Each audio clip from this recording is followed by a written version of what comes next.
Dryden Pence, Chief Investment Officer, Pence Capital Management, and Jay Young, founder and CEO, King Operating Corporation. Thank you both for being with us. Dryden Pence, what did you think of the Exxon Mobil announcement on the second quarter? What was your takeaway? Well, the takeaway for me is that trying to compare Exxon Mobil's second quarter this year to last year is probably not a good comparison, because you had an anomalous event last year, $120 oil, you had a war in the Ukraine. So when we compare it, we go back to 2021, and then we're looking at, this is actually, fairly positive. So we're constructive on Exxon going forward. We're just kind of basically taking this report and the earnings and saying, all right, fine, you had an anomalous event last year. Oil was peaked, gas was peaked. It was due to a war. But now when we get into a normal relationship, we think that they're doing very well, and we're constructive on them, particularly going into the back half of the year where we continue to see chances of constrained supply. I mean, people forget ExxonMobil, $3.7 billion in production, they produce as much oil as Iran.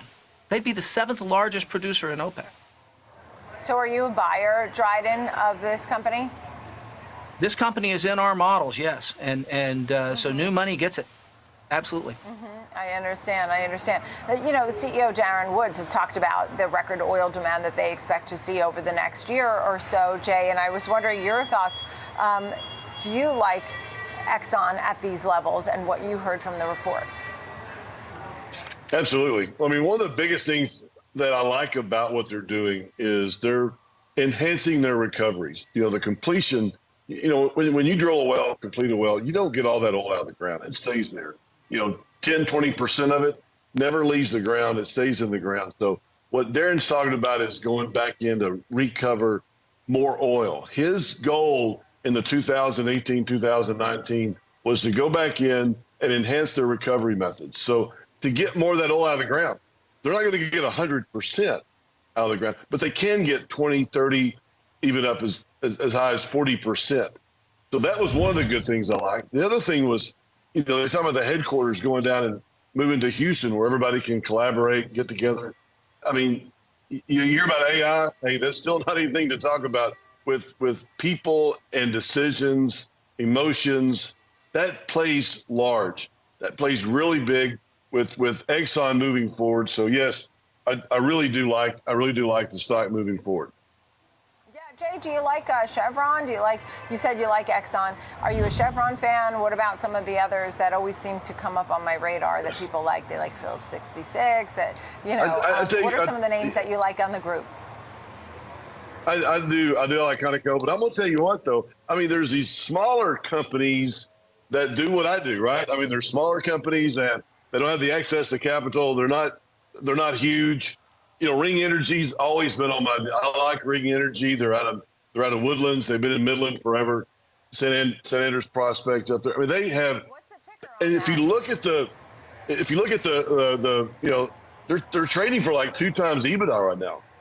I mean, they're making $200-300 million a year, and their stock's selling for $500 to $600 million. I mean, it's smaller companies like that. That's what Warren Buffett's talking about right now. He's talking about those earnings right now.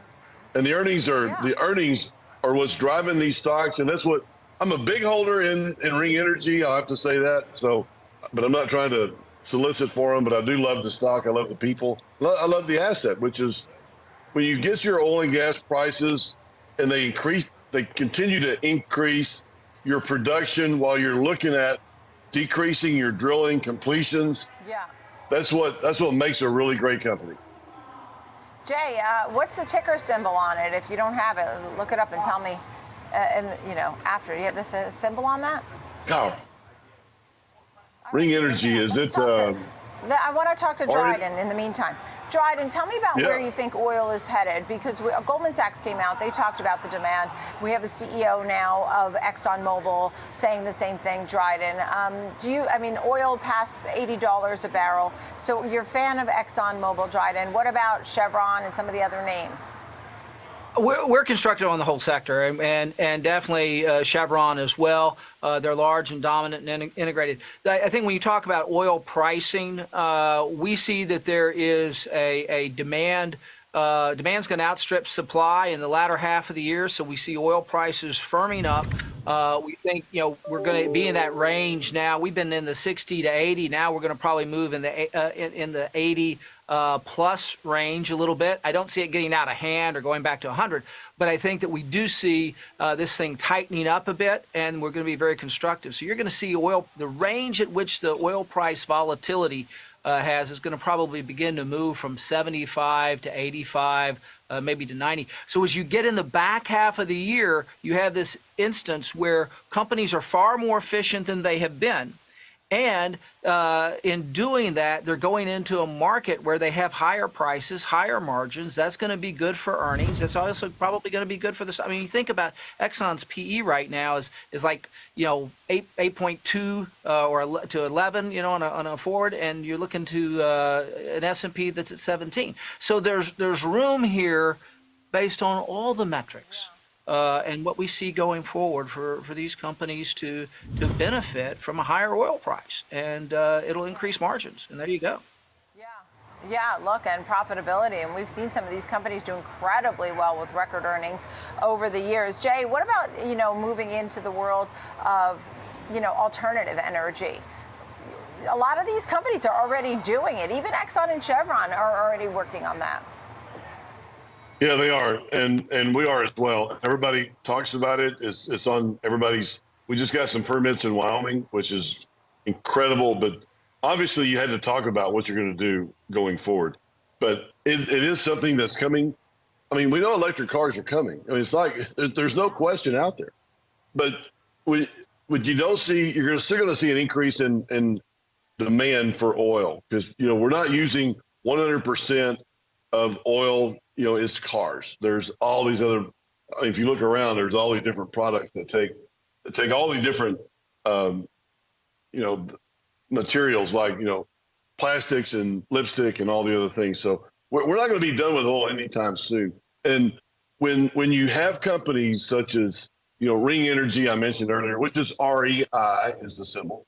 I'm looking at my TD Ameritrade app, and you have Matador. I got Permian Resources. I've got Riley Exploration. Some of these, look at that. Look at the EBITDA. I mean, it's like so small, and you could buy this company and pay for it in 2-3 years. It seems like with some of these, we will see alternative energy, but it's not going to go It's not going to go away anytime soon.